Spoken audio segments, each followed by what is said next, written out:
Hi, yes, remember when jokes are supposed to be funny? The kind where two men and a duck walk into a bar? Bad example, but you get what I mean.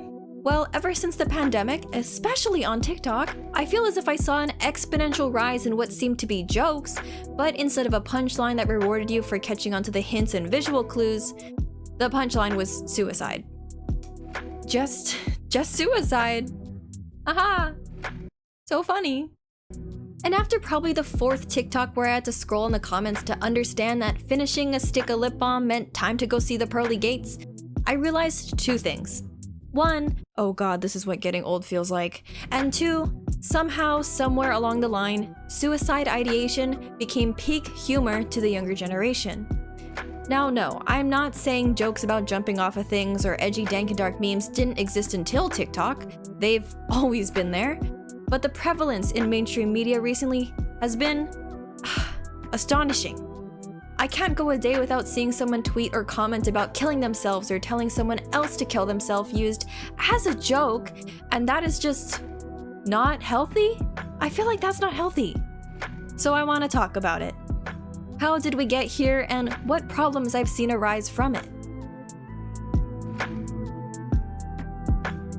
TikTok, like most video-based social media sites, has a crazy algorithm that caters to the individual's interest. What your feed may look like could be completely different than mine, even if we both enjoy adjacent topics. However, despite that overarching algorithm, the communities tend to mix around, like we're all at a house party in groups, with friends that like to hop around and greet everyone. When they come back, they bring new jokes and anecdotes with them, and then we all somehow share a common knowledge, to which a certain type of humor is born. For example, there's been a trend of people mimicking viral videos in very over-the-top ways, and you just have had to see the original video to fully grasp the humor of these spin-offs. I think I saw, 40 versions of Couch Boyfriend before I saw the original. And don't even get me started on the high school art student who bragged about their skills. It was literally never ending. This is called an inside joke, to which the definition is, according to the well-being practice, a form of humor that helps to establish group belonging and how groups differentiate themselves. Usually we find inside jokes between small friend groups, except the inside, in this case, is millions of people. What we see pop off in the algorithm and which comments gain the most likes then inadvertently shapes the way we perceive quality and humor. Hey, I mean, if TikTok thinks 4 million people find this video of a metal pipe falling in reverb as funny, then I guess I will be laughing the next time any random object appears on my feed with music blasting in the background. So far it sounds harmless, right? That we're all coming together as a generation of young people enjoying what the internet has to offer? But yeah, no, like I mentioned, it's been abused in ways that we should have never normalized. And now it doesn't even come off as a consideration that the previous two examples I just mentioned are essentially bullying. Thousands of videos and people all making fun of a girlfriend who's being cheated on and a high schooler. This unchecked hate and vitriol being used as humor, especially in comment sections where the most liked comment tends to be a copy pasta promoting hate, in turn fuels a sort of mob mentality. We lose our basic concepts of humanity and respect in the face of potential recognition of being an internet funny man. But hey, I'm not a professional in psychology. Hell, I didn't even take a college class for GE credits. So don't take all this jargon from me, take it from the licensed and practicing psychologist I interviewed about this subject. Can you state your qualifications again? You don't have to say your name. Sure. I'm a licensed clinical psychologist, and I've got a doctorate degree in psychology. So guilt and shame often get used interchangeably, but they're actually two different concepts. Guilt is your own personal rules. Shame is a social construct, which are the rules of the groups you're parts of. But you can have shame without guilt, and you can have guilt without shame. So one of the problems with the internet is it allows people to be anonymous, so there is no shame. So you can say and do things online because there's no social consequence for it, right? Okay. You're not going to get rejected or kicked out of a group for your conduct if you're able to do it anonymously. It's very easy to hate someone when you depersonalize them. So you make them not really a human, right? Mm-hmm. So it's just someone on a screen. It's also like in warfare, that's how they get people to kill each other, is you dehumanize them. It's the same thing with this. If someone's just a face on a screen, it's very easy to say nasty things to them. But would you walk up to that person on the street and say that nasty thing to them? No. You wouldn't. So you got that social distance. So I think people say things that they wouldn't normally say. But the biggest reason is there's no consequence. So when people start sending death threats, they assume that everyone else around them understands their thought process of, this is a joke. This is not a real threat. I'm making fun of this person on my screen that I think is cringe, but it's just a joke. I wouldn't actually tell them to kill themselves in real life, only in Minecraft. And as more viewers start seeing this type of comment, the more it spreads and the more they accept it as part of the new internet culture. First, it's against strangers, then it's with friends, and then the self, all in a joking manner. This is called desensitization. Another concept we talked about was dark humor and desensitization, like nurses and firefighters and stuff who have to, and then versus like the kids on TikTok who have but also should not have desensitized to the things that they talk about. People who work with the horrors of the world, like cops, firefighters, paramedics, emergency room doctors and nurses, they see a lot of the worst things that happen in society. And in order to be able to deal with that day after day after day, they have to be able to like desensitize themselves and turn down their emotional response to these extraordinarily upsetting things. And so one of the ways they do it is they make light of the horror that they see through dark humor. And it's very effective. It allows you to be able to deal with these horrible things. But online, them making light of suicide is going to do the same thing. Mm-hmm. It's going to minimize the impact of suicidal conversations, suicidal thoughts. And I think the real problem it's going to pose is when someone really is suicidal, people may not hear them because, in essence, the online community is crying wolf about suicidality. And on top of that, this phenomenon of dissociation and desensitization goes a step further due to the built-in censorship on TikTok and other platforms. Words talking about triggering topics like sexual harassment, drugs, and pedophilia have all but been known to cause shadow bans and straight-up account terminations.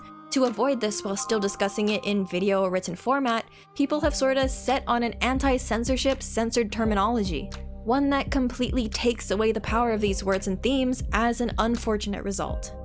Rape being reduced to grape, pedophiles becoming PDF files, and the most notorious being the silly phrasing of unaliving someone. They sound like jokes. Like, when I imagine someone using the term PDF file, I'm not experiencing the full-body disgust and aversion I felt while watching the movie The Sound of Freedom. No, I'm imagining a minor calling a fan artist who draws Eugene Zoll a pedo because Rapunzel was 17 when she meant Flynn in the Disney movie.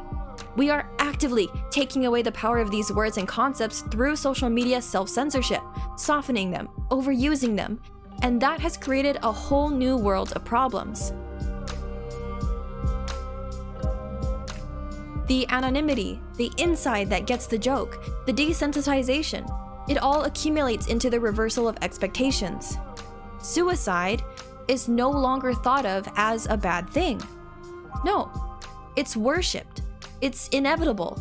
It's me laughing and saying I'm not planning to live until my 30s when I have no signs of depression, never had a self-destructive thought in my life, not to brag, and also have clear goals for my future.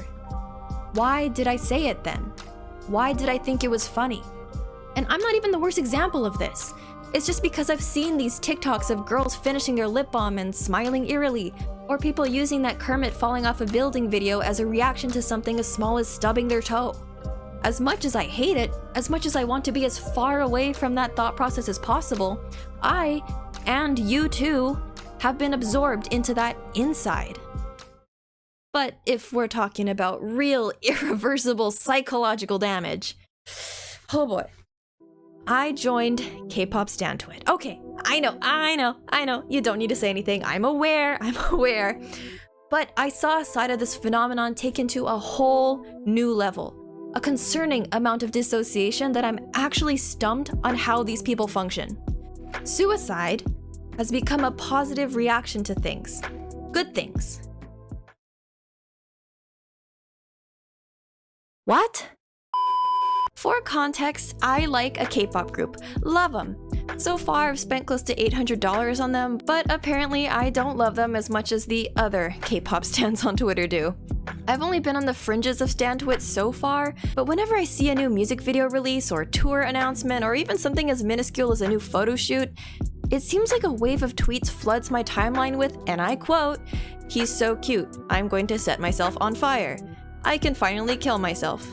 Sleeping on the highway sounds perfect tonight." And these are considered fans' genuine, happy responses to new content that they enjoy? You're directly replying to the official account when it's a known fact that the members look through the fandom's posts with, "I'm ending it all tonight"? Do you want them to cheer you on? Like, this isn't only the one fandom I'm in, by the way. It's all over and it's been weaponized. But do you see what I mean? How layers and layers of jokes have piled up to become whatever this is? What is the consequences and, the mentality of that? I'd say it's the same thing, though. It's going to have the same impact. It's going to minimize the impact of the real terms, the real thoughts, those things. Even though it's in a clearly joking way, it just takes the seriousness of it away. Well, imagine this. Imagine if it was rape. Right. That girl's so hot, I'd like to rape her. It's just a joke. Mm-hmm. Right? I feel like I got raped by my instructor today after the test. That could be really bad. Right? It's that going would be really to bad. Right. Right. It's going to take away the impact of what that word is supposed to do. Mm-hmm. And those people expect everyone around them to be completely in tune with their thought process. Stan culture in the English sphere inherently expects every other language user to understand it when that's just not possible, even in a perfect world. And of course, you can write this off as K-pop stans being K-pop stans, just, batshit insane through and through. But more and more, I'm seeing different niches and communities beginning to interact with these unfunny, destructive comments. For example, I saw this tweet going around earlier, and what's crazy is that reading it wasn't even the reason I decided to make this video. It was you fuckers. But let's take a second to read it. English-speaking users who comment on accounts that speak non-English should stop using the "please kill yourself, aren't you ashamed, ugh, I am mentally ill," etc. when trying to express love, fangirling, fanboying on a post. Not everyone knows it means positive. Please say it properly. It's really horrifying seeing comments like "ugh, go die please" on fan artist posts and official accounts. Seriously, express it with good words. Say it properly like "I love them so much, thank you," or something. Don't forget that many non-English speaking users are using Google Translate on English comments. These kind of aggressive words hurt them. Please write proper grammar and messages to tell them your feelings. No matter how intense you feel, never use bad words. I'm sure if you've been around Animanga and Vtuber Twitter, you've seen an example of this. It's everywhere at this point, and it's very clearly harmful. Maybe this is just me growing into adulthood, but I seriously do not understand how and why Kay Why Ess jokes have been tossed around as much as they have.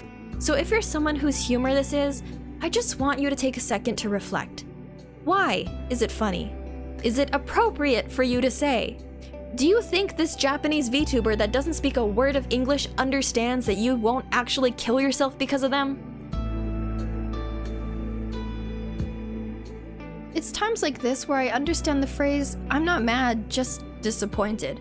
Because dark humor can be used as a strong coping mechanism for suicidal people to come to terms with their thoughts and try to work through it. But when taken into the mainstream as much as it has, the individualized meaning disappears. Now everyone is suffering? Like, excuse me for being a prude or whatever, but I just don't see any logical upside from this phenomenon. Does something need to change? Yes, but I feel like it's already too large of a scale that kids are typing #relatable before posting their silent voice trend. Also, if you're someone who struggles with mental health and depression, please seek professional counseling. I'll leave the suicide hotlines on the screen and in the description box below. Please don't wait and use social media as a source of therapy if you have the means to get professional help. Okay, that's all from me, and remember, this is a commentary video, not a 100% factual thesis paper. I just talk about the things that interest me. I'm not highly educated in this field, so please don't use this as a catch-all for this topic. Okay. Alright.